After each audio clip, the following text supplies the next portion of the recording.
तो पिता को एक बात बिल्कुल भी प्रिय नहीं है।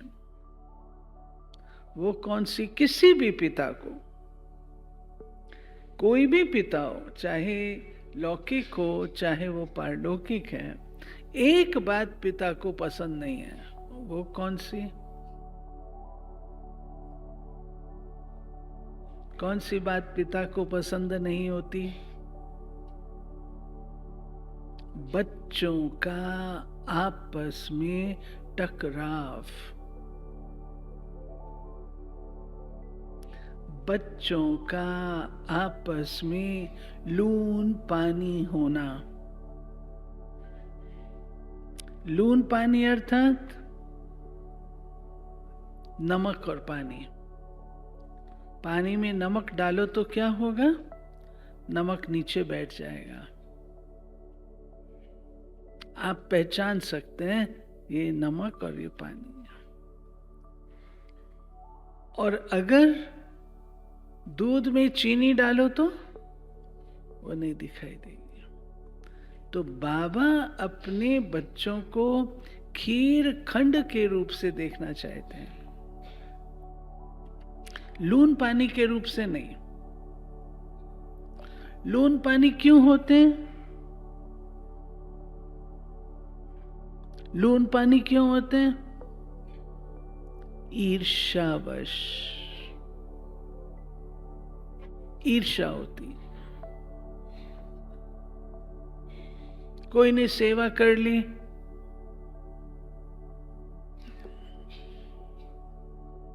सेवा में बहुत होशियार है, नियमों में बहुत होशियार है, नाम कमा रहा है, तो ईर्ष्या आती है। ईर्ष्या आती है तो फिर क्या होता है? एक दूसरे को खत्म करने की सोचते हैं। वो आपने सुनी होगी कहानी ईर्ष्या देवी की। कहां तक जाते हैं? ईर्ष्या से कहां तक पहुंच जाते हैं? ये भक्ति में कहानियां। एक शिव उपासक थे, भक्त, और शिव जी प्रसन्न हुए। तो उनकी जो युगल थे उन्होंने कहा शिव जी ने, मैं तुमसे बहुत प्रसन्न हूं, तुम जो चाहो सो मांगो। कहा मैं कल पूछता हूं। अपनी युगल से पूछा। युगल पहले ही बोलती थी तुम कुछ भगत ही भगत है, कुछ लाता नहीं है। नहीं तो अपने शिव जी से ले आओ। तो शिव जी ने तो प्रसन्न होकर के कहा भाई मांगो जो मांगना है। तो शिव जी ने कहा मैं तुमको एक डमरू देता हूं, इस डमरू से जब तुम बजाओगे जो चाहिए सो तुम्हें मिलेगा। लेकिन ये याद रखना, जितना तुम्हें मिलेगा उससे दुगना तुम्हारे पड़ोसी को मिलेगा।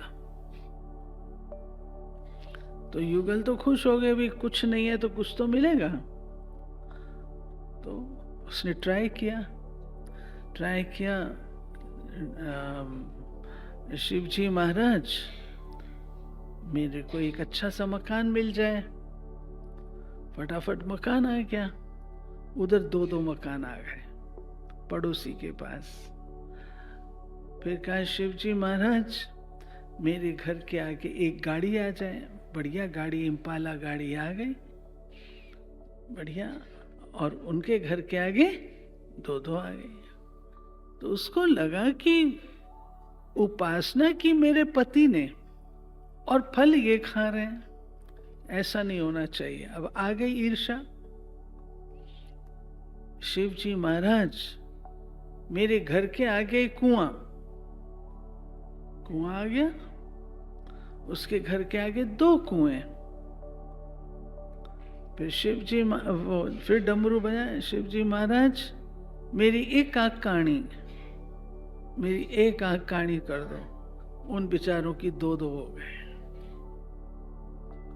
जो घर से निकले वो कुएं में, जो घर से निकले। ये है ईर्ष्या, ये है ईर्ष्या। तो बाबा कहते हैं ये ईर्ष्या, जेलसी अंदर में जलाती रहती है। सेवा की धुआएं सेवा का सुख लेने नहीं देती है। तो कोई भी पिता को ये प्रिय नहीं है।